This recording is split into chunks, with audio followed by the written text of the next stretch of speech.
This is the Voice of Health, sharing health principles, inspiring healthful living, because a healthy lifestyle is medicine.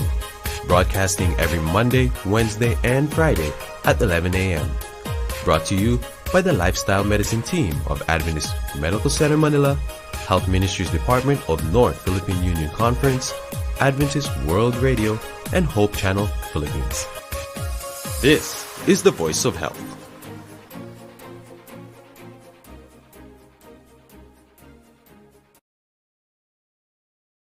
Isa pong masayang araw sa inyong lahat mga kaibigan, and welcome to Voice of Health, tinig ng kalusugan Pilipinas, trumpeting heaven's prescription that lifestyle is medicine. Kayo pong lahat ay malugod naming tinatanggap at kami po ay nagpapasalamat sa inyong walang sawang pagpapatuloy sa amin, sa inyong mga tahanan, sa inyong mga buhay, kung saan man po kayo naroroon, naaabot nitong broadcast na to sa telebisyon, sa radyo, at sa social media. Sa lahat po ng nanonood sa atin sa Hope Channel, marami pong salamat sa inyo. Ang ating pong mga numero ay nandyan po. At siyempre sa radyo, tayo po yung malakas na napapakinggan sa AWR 89.1 FM. At sa social media po, nandyan ang ating mga Facebook page na tayo po ay napapanood. At kayo po ay pwedeng mag-like, mag-share, at mag-comment. Ngayon pong araw na to, tayo po ay nagpapasalamat sapagkat tayo magkakasama-sama muli sa ating pagsisimula. Ay ito po ang numero natin sa Globe po, ano? Sa AWR 89.1 FM, 0917-5643-777. 0917-5643-777. Sa Smart po, itong ating mga numero, 091 90001-777. 0919-0001-777. So, sa atin pong mga nakikinig, pwede po kayong magpadala ng inyong mga pagbati at katanungan sa mga numerong yan. Tayo po muna ay manalangin sa ating pagsisimula. Mahal namin. Temperance improves immune system. Tayo po ay magpapatuloy at nais ko pong ipakilala muna ang atin pong espesyal na bisita.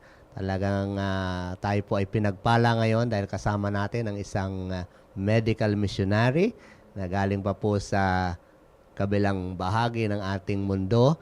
At siya po ay narito sa Pilipinas para sa napakarami, iba-ibang lugar, Iloilo, Davao, ay kanya pong pupuntahan upang mag-train ng marami pang gustong maging medical missionary. At ang kanya pong ministry ay hango po sa family name niya, no? Ang kanyang family name is Hayek, no? So H is health, A is end, Y is your, E is everyday, and care with the K ang ministry po niya. Health and your everyday care ministry. Yan po ang kanyang dala-dala kung saan man siya nagpupunta. At we would like to welcome in our program today, Dr. Julie Hayek. Hello, Dr. Julie. Hello. It's good to be here. Yes, and thank you. At the very start, we are already thanking you for gracing our program. And of course, sa atin pong mga nanonood sa Facebook at sa live stream, mag-like, mag-share at mag-comment po dahil talaga namang kapupulutan natin ng napakaraming aral at informasyon ang ibabahagi ni Dr. Judy. Sa atin pong talakayang Alzheimer's and diabetes, is there a connection? So ang atin pong unang tanong, our first question to Dr. Julie is, what is type 3 diabetes, no? Meron palang type 3 diabetes ngayon na po, no? And why is it associated with Alzheimer's disease? And what is the connection now? So we'll give the time to Dr. Julie. Yes, those are all very important questions because as I've been traveling around here in the Philippines, I noticed that there's a lot of people that have diabetes. And so when people don't take care of the diabetes and all they're doing is managing it, and taking the medication, over a period of time, it just slows down the process, but it still is creating problems because you're not getting to the root cause. So type 3 diabetes is where it gets worse, and that also has something to do with the brain. And so the actual connection is that type 3 diabetes is an unofficial name or term used describing Alzheimer's disease. And it's not recognized in the medical condition yet, but they have done research that shows that there has been a connection with type 2 diabetes going into Alzheimer's because of what it's doing to the brain. And so the research shows and talks about the insulin resistance in the brain, and it can lead to this cognitive decline. And that's where that type 3 comes in, because it shifts from type 2 diabetes and it goes into type 3, which would be the cognitive decline, which would be like Alzheimer's. So insulin resistance, you might say, well, what exactly is that? And that's basically when the body becomes less sensitive to the insulin, because our cells need insulin. And when it has less glucose inside the cells, then this can lead to the decline in memory and reasoning, judgment, as well as insight. So I'm a person that likes to look at the cellular level. I do a lot of functional medicine and with lifestyle. And so I combine the two together. And so when I look at the cellular level, if you have a healthy cell, you're going to see that everything is perfectly there. Nutrition can get in, oxygen can get in, the insulin can get into the cell, and the waste and stuff can go out. That's a normal cell, and it's functioning properly. But when a cell gets damaged, what happens is inflammation starts coming into the cell, and it's harder for the insulin to get into the cell. And you start seeing that the receptors around the cell are starting to get blunted and broken. And if there's nothing done during this time, the inflammation gets worse. And then you see the damaged cell that has even more inflammation inside of it. When it gets more of inflammation inside the cell, that means that the insulin cannot get in. So insulin resistance is kind of like the cell is not speaking to the outside for the insulin to come inside the cell, because we all need that insulin inside the cell, because that's what gives us energy and power and strength in our life. So if the cells are not getting fed what they need, then they're broken.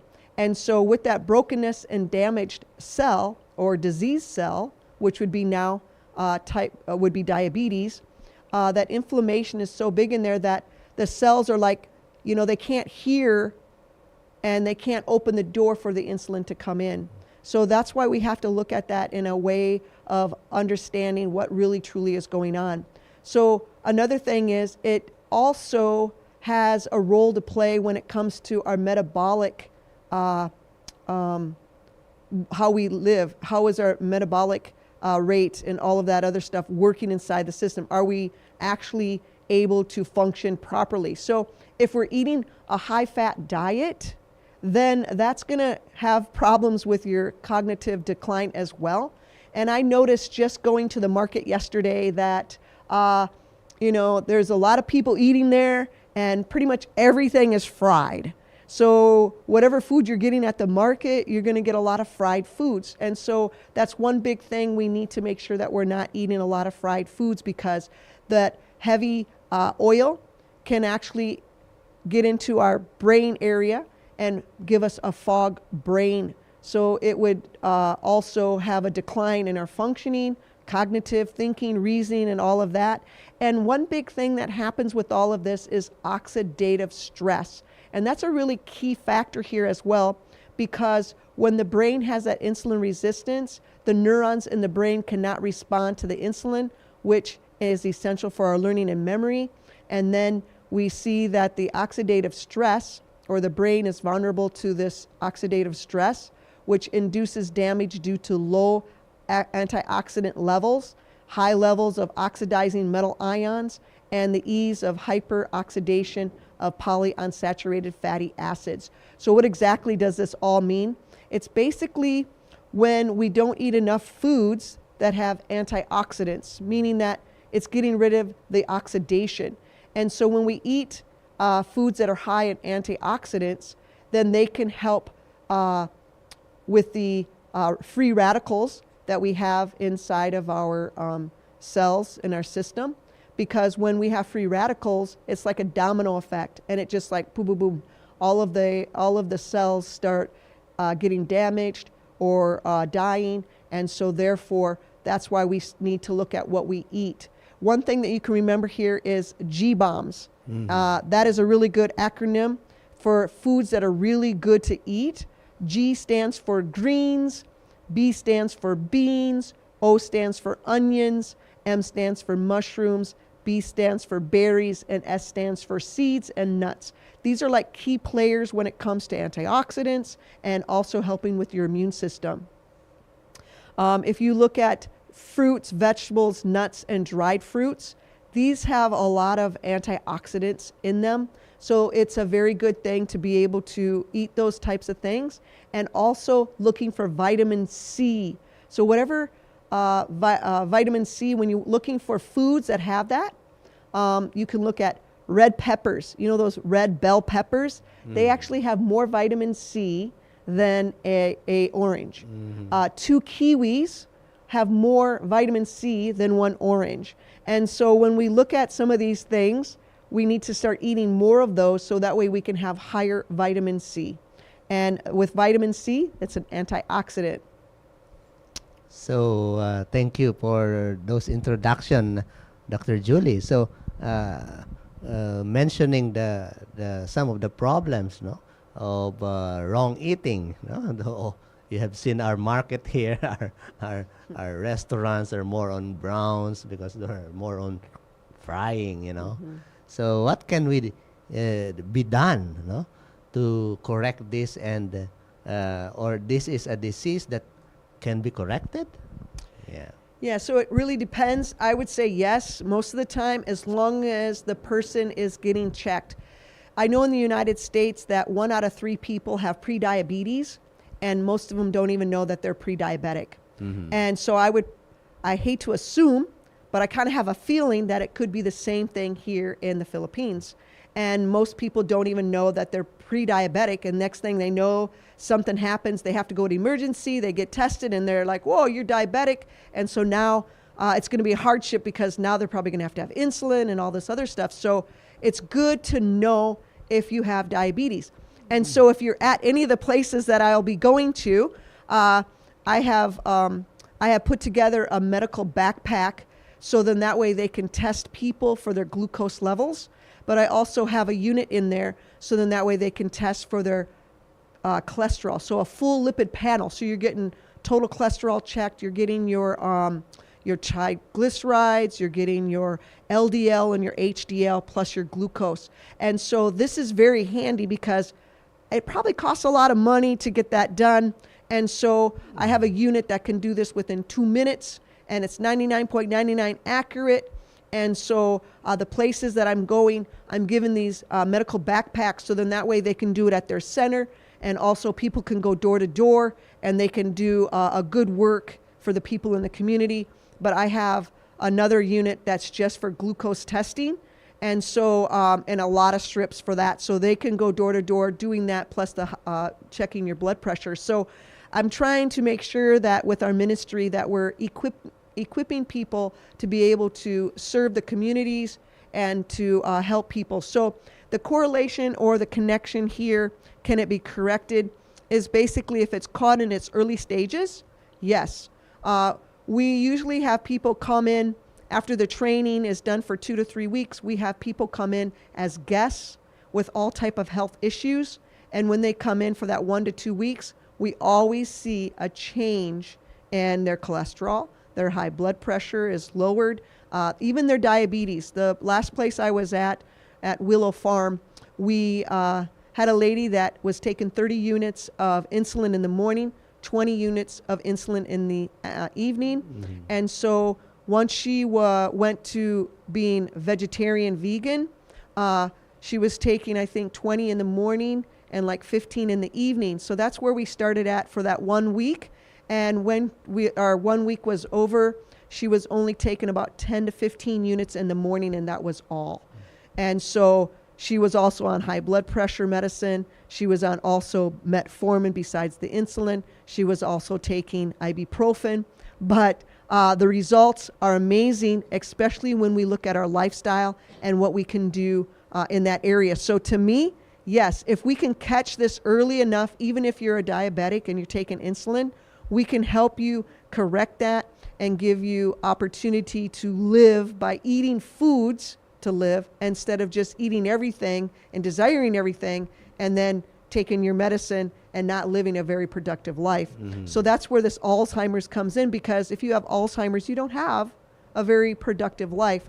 And so that's why we want to make sure that when we're helping people, we're letting them know that it's not us, it's God, because He's the one who has given us the food to eat, because food should be our medicine. And that's exactly what we're doing, is we're helping people to know that God can heal and that He wants us to glorify Him in our bodies. So the first thing that I would say is get checked, see if you're pre-diabetic, know what your numbers are, and also if you are type 2 diabetes, you need to start a lifestyle change. And it's right in the word, meaning a lifestyle change. You're going to do this for life. And you will start loving the fruits and vegetables that you eat, and your taste buds will come back. And most people, we can reverse. So that's one thing good. And I like to talk about the gut as well, because the gut is part of the whole issue too. There's a gut-brain connection. Did you know that we have a second brain? Have you heard of the second brain? Well, that's our gut.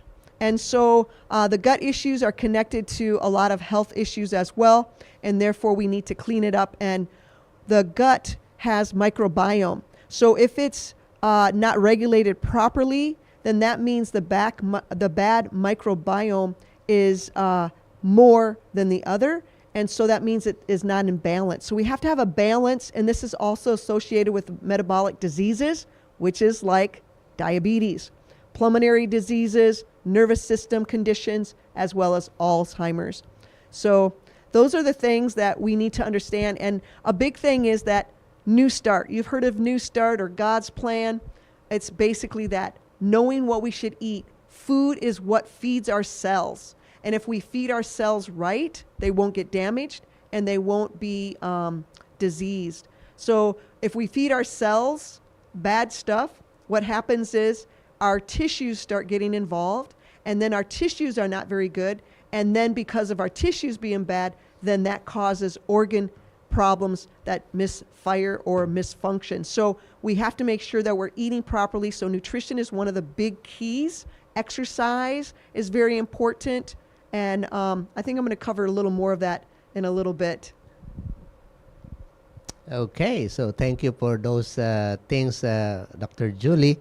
And probably the big question now of most of us, because we, of course, first hear this type 3 diabetes and connection between this Alzheimer's and diabetes. And the question is, how can we avoid this type 3 diabetes with Alzheimer's? Yeah, so by preventing type 3 diabetes or Alzheimer's, we need to make sure that we're exercising at least 4 to 5 times a week, 30 minutes, or even up to an hour. Once we start exercising, that's going to help with blood flow, that's going to help with circulation, and it'll also help you sleep better. If we're eating foods low that are saturated fats, rich in protein, high in fiber, those are the things we want. So it's grains, nuts, seeds, vegetables, beans. These are the things. No fried foods, but also the key here is to take 1 tablespoon of chia seeds ground, as well as 1 tablespoon of flaxseed ground every time you eat. So I usually put people on a 2-meal diet. So then that way they're not eating that last meal. So of course, then you don't need your medicine, right? But if you're taking the flaxseed and the chia seed ground, 1 tablespoon of each at every meal, and if you want to take it a 3rd time in the evening, you can as well. And that will help with the sugar levels or the glucose levels inside of your blood. And so that's very important. You want to monitor your blood sugar according to your healthcare professional recommendations, making sure that you're in the right numbers. And so I would suggest that if you're in the area where we'll be, you should come. You should actually come and be one of the guests So then that way we can help you with a number of different things. But the 8 laws of health, water drinking is very key as well. We need to make sure that we're getting at least 60% of our body's weight into fluid ounces. And so if you weigh like 100 pounds, that would be like 60 fluid ounces. And so that's very important. Making sure that you're getting sunshine, because that's vitamin D. Vitamin D is linked to a lot of health issues. So that's very vital. Having temperance, meaning having a balance in your life, not overdoing things that are good and staying away from things that are not good. Air, breathing. We do the 4-7-9, where you stand up and you breathe in for the count of 4, you hold it for the count of 7, and then you let it out for the count of 9, and then you breathe in again for 4, you hold it for 7, and then you breathe out for 9. So that's very important too, because most people are shallow breathers. If you're sitting down a lot, that means that your lungs are crunched down, so you're just kind of breathing like that more so than, because we just don't breathe like that unless we're exercising. So that's very important as well. So foods that are good for type 3 diabetes, as well as for people that are diabetic, is when you're looking at your plate, make sure that you're filling like half of your plate with a non-starchy vegetable, like spinach, carrots, tomatoes, stuff like that. And then fill a quarter of your plate with protein, such as beans, because if you eat a half a cup of beans at every single meal, this will also help with the blood sugar levels to be right where they should be. And then the last quarter is with a carbohydrate, like brown rice. We're here in the Philippines, so make sure you're eating the right rice, not the white rice, but the right rice, which is like your brown rice, your red rice, your black rice, something that's going to give a whole grain. So you want to make sure you're eating the good rice. And so you can do that, or another vegetable as well. So that's what your plate should look like. And foods like fruits you need to be aware of is mango, jackfruit, banana, grapes, and I'm not really for sure how you pronounce this, CHIKKU, but I've had the fruit when I lived in Hawaii. It's a very, very sweet fruit. If you have the slide up there where it says fruits to avoid if you're a diabetic, you will see that I have all of those fruits on the bottom. These fruits are all high in sugar. They're a little lower in fiber than other fruits. And so those are the 5 worst fruits for people with diabetes to eat, even though I think most people that are diabetic love these foods. I mean, who doesn't like to have a mango every now and then? Or bananas, right? Those are very plentiful. And jackfruit, yes, of course, that always tastes really good. And so those are the main things that you want to make sure that you are not eating those. And if you do, eat it with some other foods and don't eat a lot of it. Mm-hmm. Wow. Thank you so much for those updates, Dr. Julie. And continuing on, so if we will, if we have some viewers or listeners who are having this type 2 diabetes, will there be any deficiencies that they should know or we should know about? Yes, actually, every disease has a deficiency involved. And so that's basically what I do is I test people to see what their deficiencies are, whether it be nutritional deficiencies or food sensitivities and stuff like that. So with diabetes, vitamins A, C, and E, and the reason why these are deficient is because they're high in antioxidants. So you want to make sure that you're getting good quality food that are high in A, C, and E because of the antioxidant levels in those foods that carry those vitamins. And so that will help manage the oxidative stress. Vitamin B9 and B12 are also important because these are the vitamins that help absorb the other vitamins. And so you'll need to make sure that you're getting plenty of those as well. Vitamin D, again, is very, very important. We see that most people with vitamin D that are low, that they have a higher rate or risk of diabetes and cancer and some other health issues. So vitamin D is very important. This is a hot place, so you guys get plenty of sun. Spend some time outside, whether it be early in the morning when the sun comes out, or later in the evening right before the sun goes down. Those are usually the best times to be outside, and it might be a little cooler at those times as well. So you want to make sure that you're getting your vitamin D through the sun, because that is the choice of vitamin D. And sometimes people have to supplement with that. And I see that people that bring in supplements to me when I used to have a place, that if they didn't work, it's probably because they were poor quality supplements, and or they didn't need them. And so the number one thing that I see with diabetes as a connection of deficiency is chromium. So low levels of chromium are associated with an increased risk of diabetes. So you want to eat foods that are rich in chromium, which would be whole grains, green beans, and broccoli. Now I want to make one more note on this, is that if you eat green beans, the long string green beans, those are like really, really good. If you juice those, that's like insulin. So if a person has high glucose levels and they were to juice and drink like a cup of that every day, sip on that, that would be just like if you gave them insulin. So that's one way you can do it as well. If you don't want to go on your medicine yet, try that, start taking that. But you also have to start making the other lifestyle changes, because if you're not, then you're going to see other health issues as well, and it could get worse. So you can't just do one thing. You have to do the whole thing. So if you're going to do it, you got to be all in. And that's why I have a 98% success rate, because I make sure that people are truly wanting to do what I'm going to tell them to do. And when they do that, they get their life back. And so they feel so much better. And in my mind, I don't want people to have to suffer with this mental condition like Alzheimer's or dementia or even diabetes. My mother was a diabetic, and so she was afraid of needles. She didn't want to take insulin. And so I helped her with some herbs and with these supplements. And her doctor was like, whatever child is that knows these things, they know exactly what they're doing, because my mother was able to be free of medicine for a period of time. So then that way she didn't have to go through getting the insulin. She never had to get insulin. So, I mean, there's ways of helping people in a way that they don't have to worry about once you have diabetes, there's no way of getting out of it. But that's not true. I've seen too many people reverse.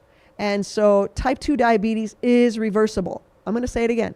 Type 2 diabetes is reversible. So if you can catch it in the early stages as a pre-diabetic, that's even better yet, because now we can really truly help you. And the sooner you catch these things, the sooner you will be able to live life to the fullest. Wow. I have no more. So, thank you so much, Dr. Julie. And talaga naman po, mga kaibigan, mga minamahal natin, mga taga-subaybay, napakarami po nating mga bagong natutunan dito po sa mga ibinahagi ni Dr. Julie. At sa atin pong pagbabalik, marami pa tayong pag-uusapan at marami tayong itatanong sa kanya. At gusto ko pong batiin itong mga nakatutok sa atin, si Ma'am Babylin Seco, si Ninang Noemi Apostol, at si Ma'am Jerlita Manawag. Sabi niya dito, wow, there's the second brain, is the gut. Wow. So marami pong tayong natutunan. Kaya sa atin pong pagbabalik, ay patuloy po kayong sumubaybay. Ngayon po ay panoorin po muna natin itong ating Lifestyle is Medicine Intervention Program that we are having here at Adventist Medical Center Manila. And we will have an information session. Nandyan po sa ating group chat ay dahil next year we're going to start another batch. So panoorin po muna natin itong ating We Can Help You video. Are you suffering from heart disease, diabetes, hypertension, obesity, stroke, anxiety, and other lifestyle diseases?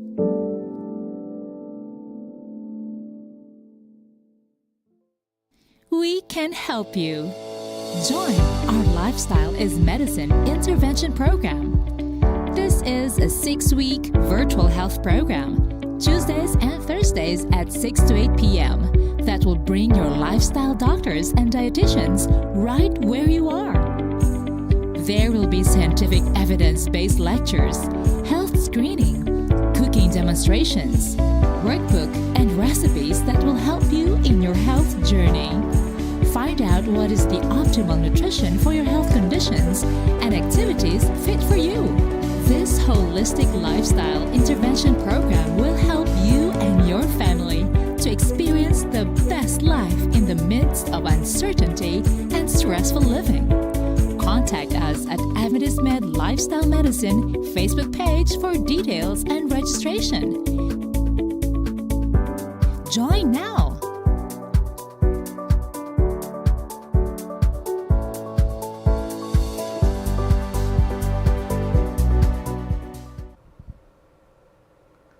So tayo po ay nagpapatuloy with Dr. Julie Hayek with our discussion and lecture on this very new to all of us type 3 diabetes, you know, and in the light of lifestyle of our day-to-day health, you know, and our health and everyday care, no?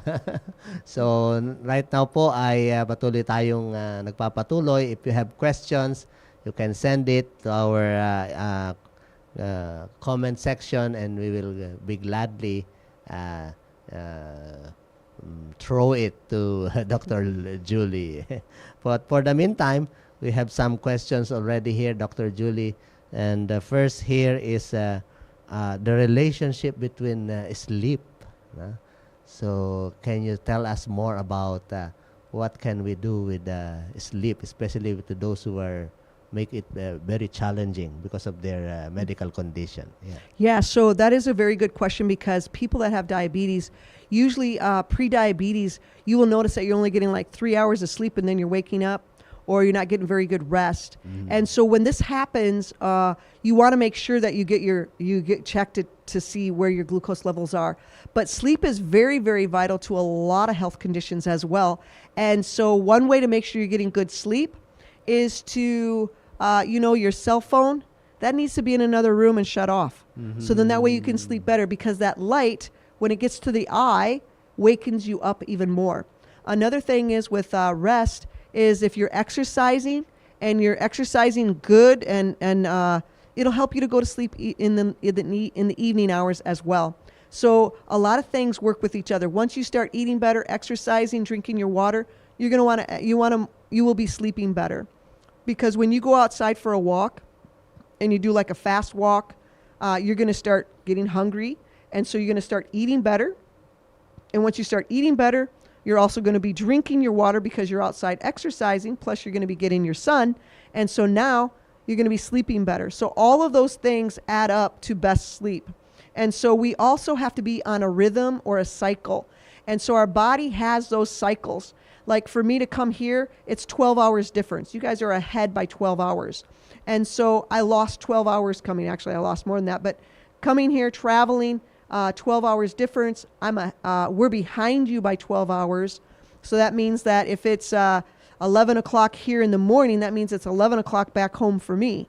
And so to be able to adjust to those hours, I'd have to be here for 12 weeks before my body can be truly in sync with the time that I'm here. Because they say whether the time zone goes ahead or behind, like right now, our time zone, it went ahead. So we got 1 hour extra.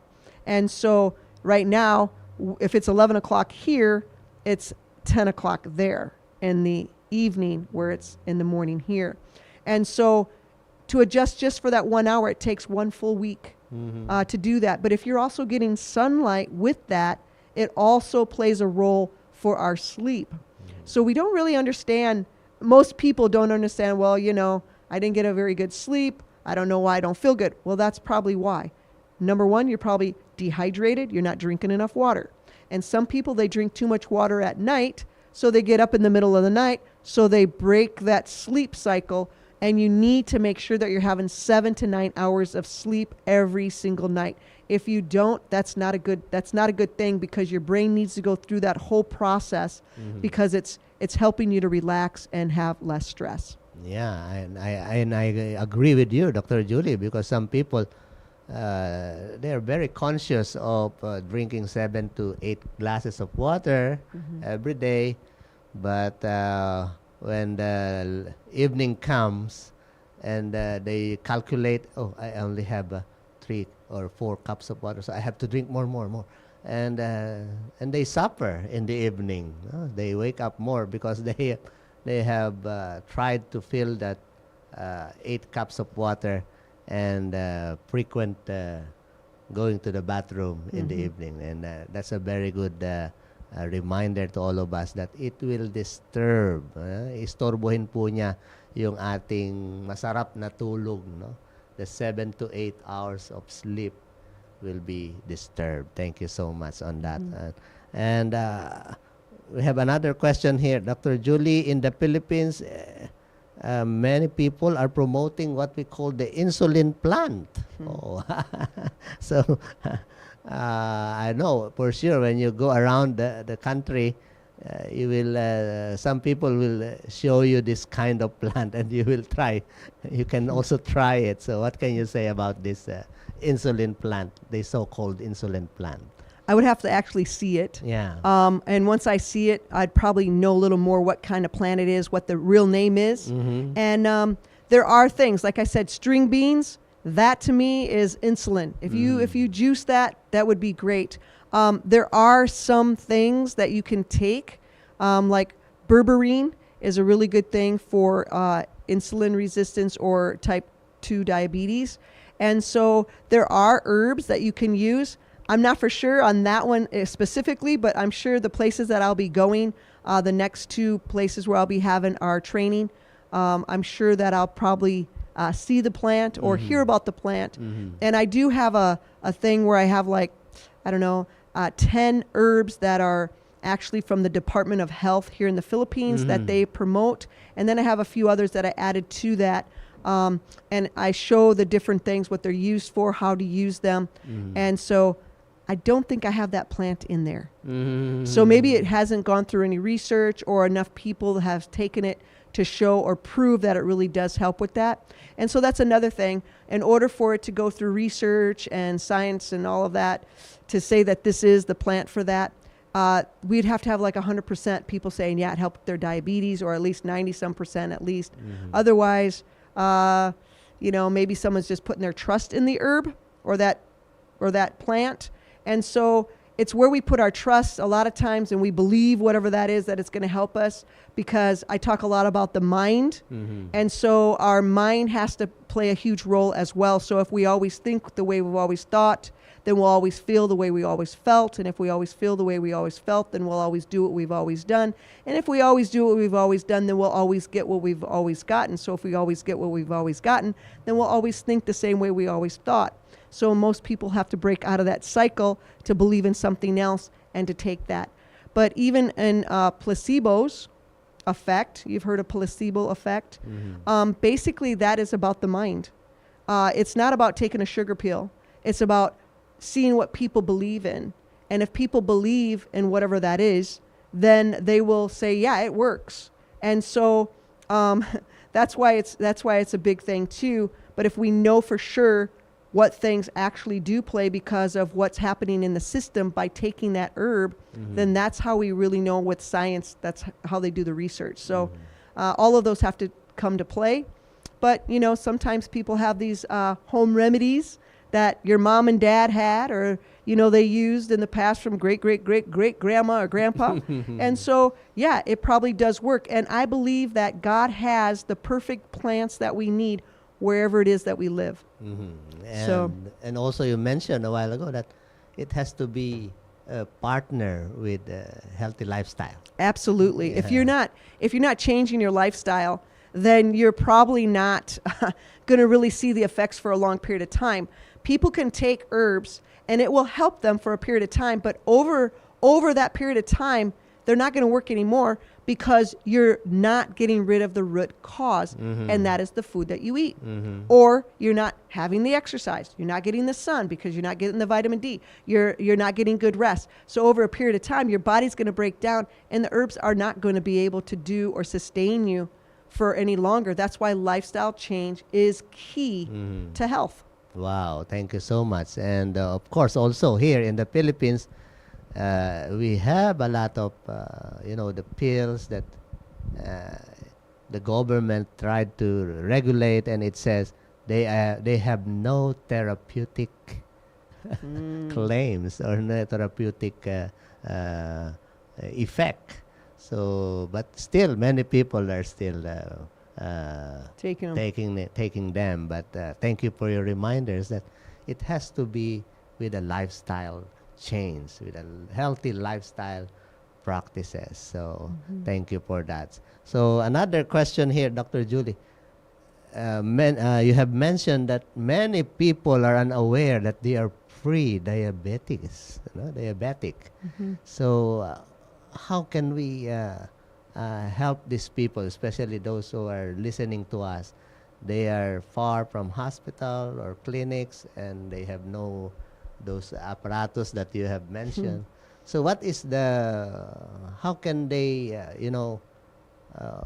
diagnose themselves as a pre-diabetes, and what's the next thing to do?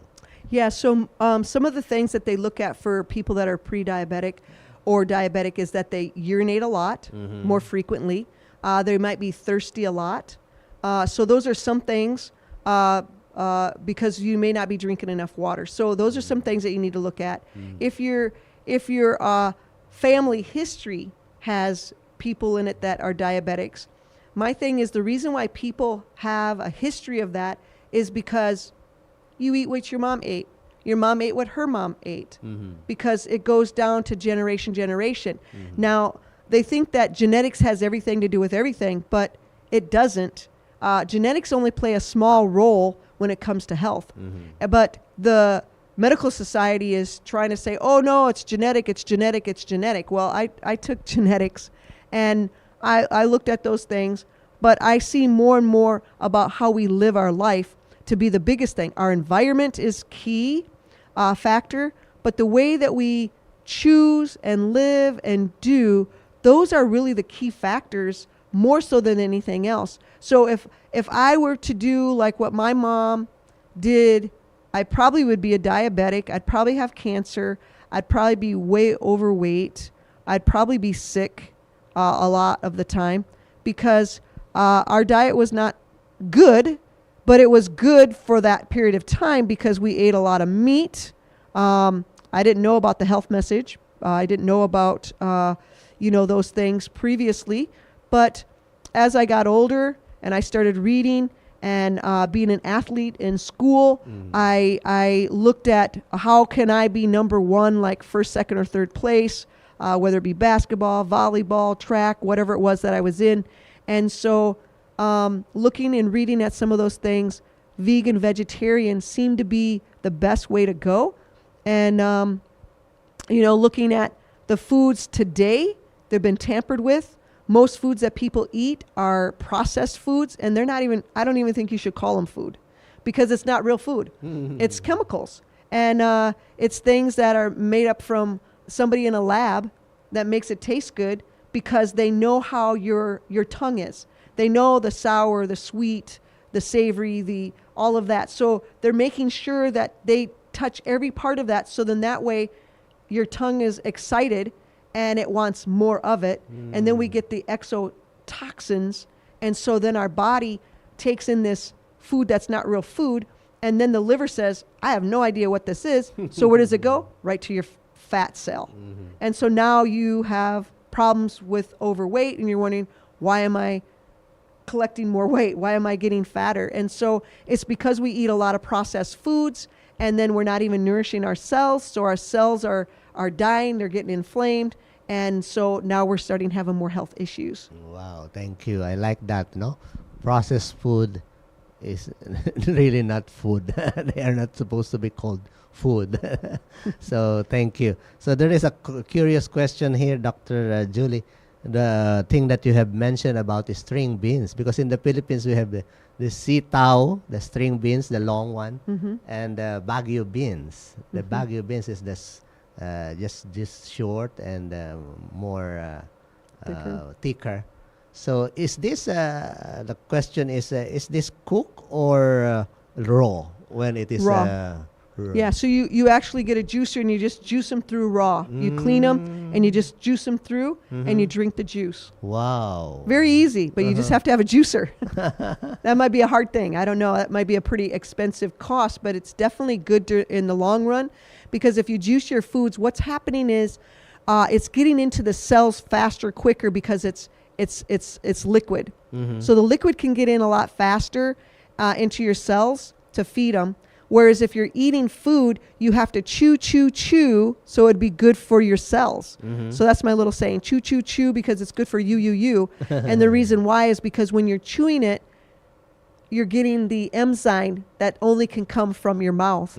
So then that way it can break it down as it continues on in the digestive process. So if you eat your food too fast, that means that you won't get the enzyme here. And so then it will be lacking and it may not process properly through the digestive system, and then it's not really feeding the cells, and so you may be eating well, but you're not eating properly, so it's not being digested.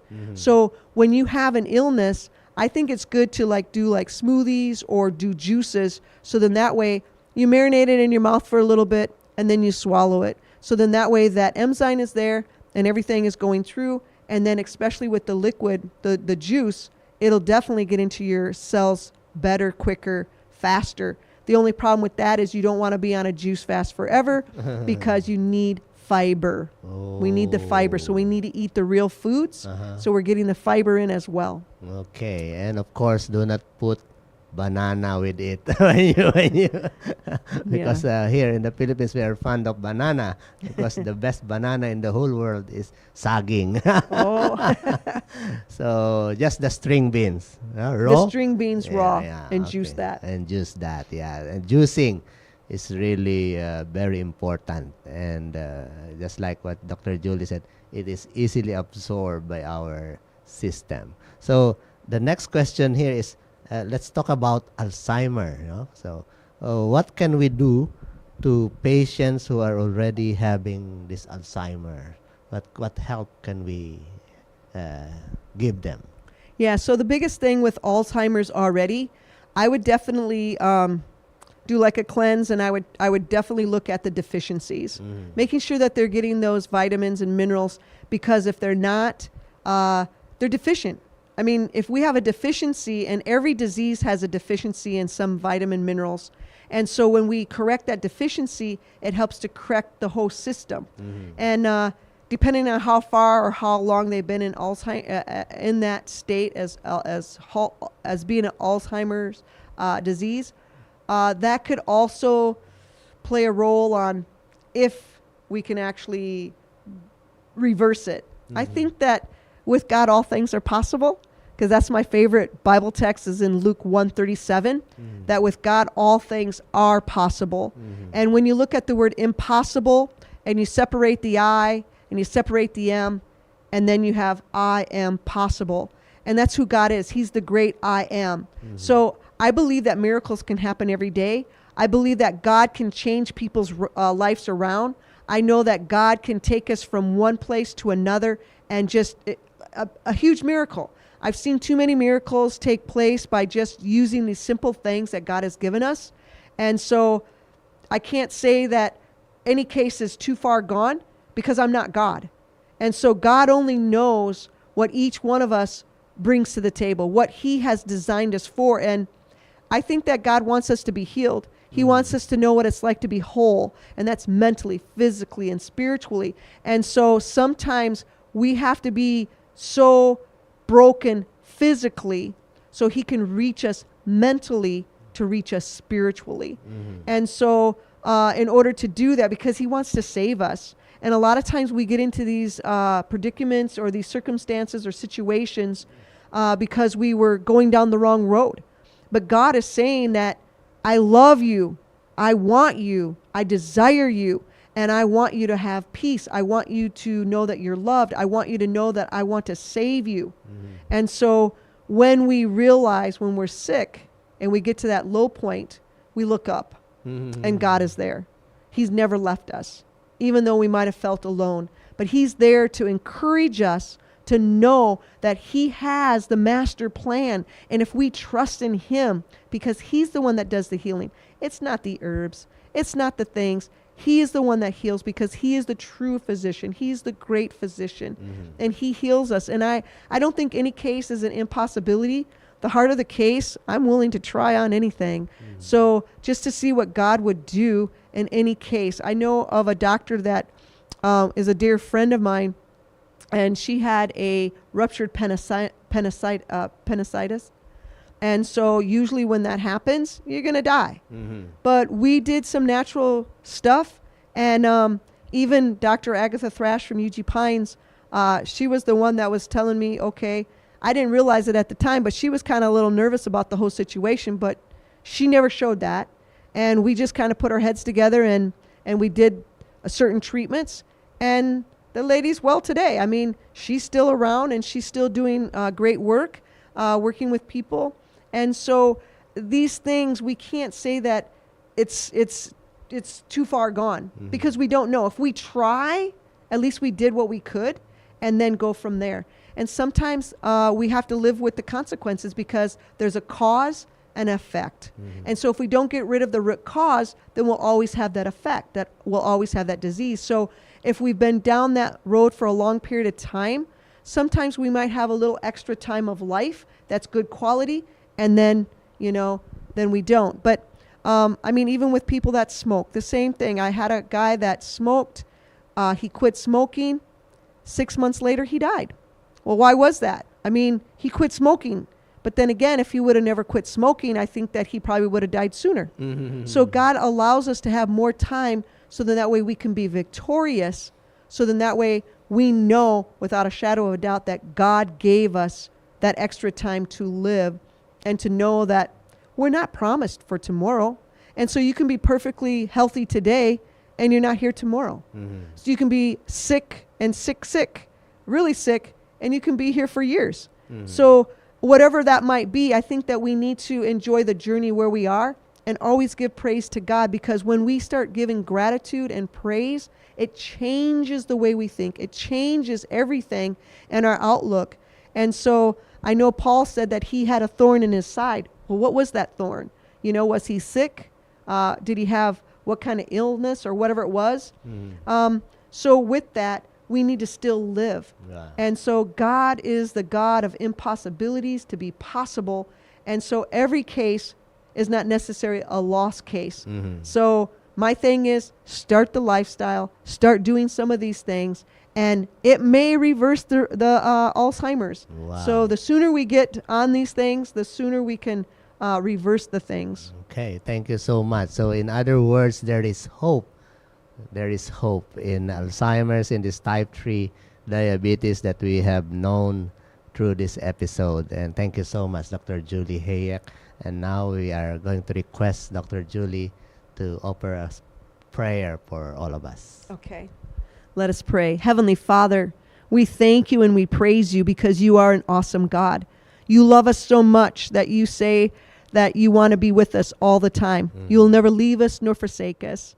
And even in the hardships that we have, we can still give you thanks because we are alive and we do have minds that we can think and that we can make decisions. So I pray, Father, for all those that are listening today, that you would hear their voice, their cry of help that they need.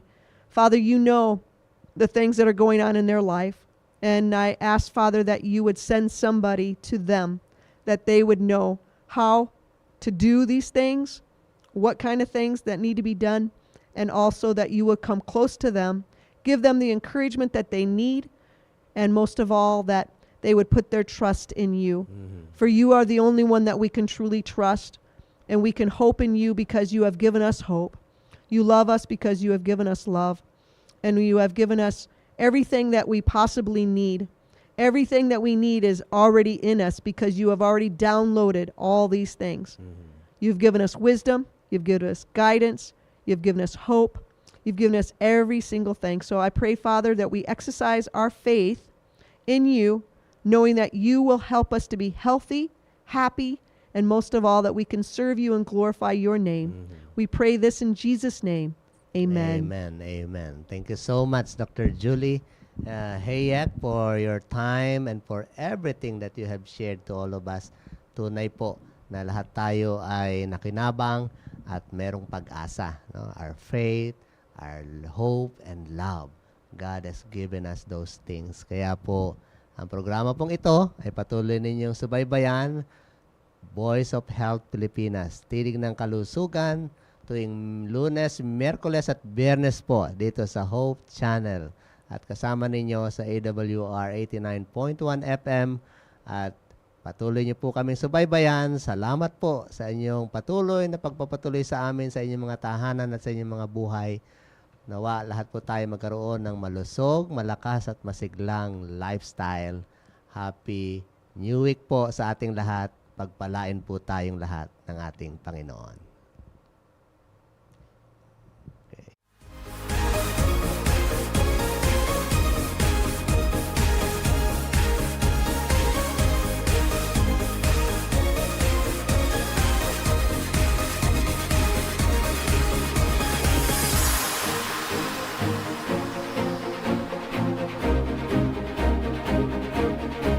This is the Voice of Health.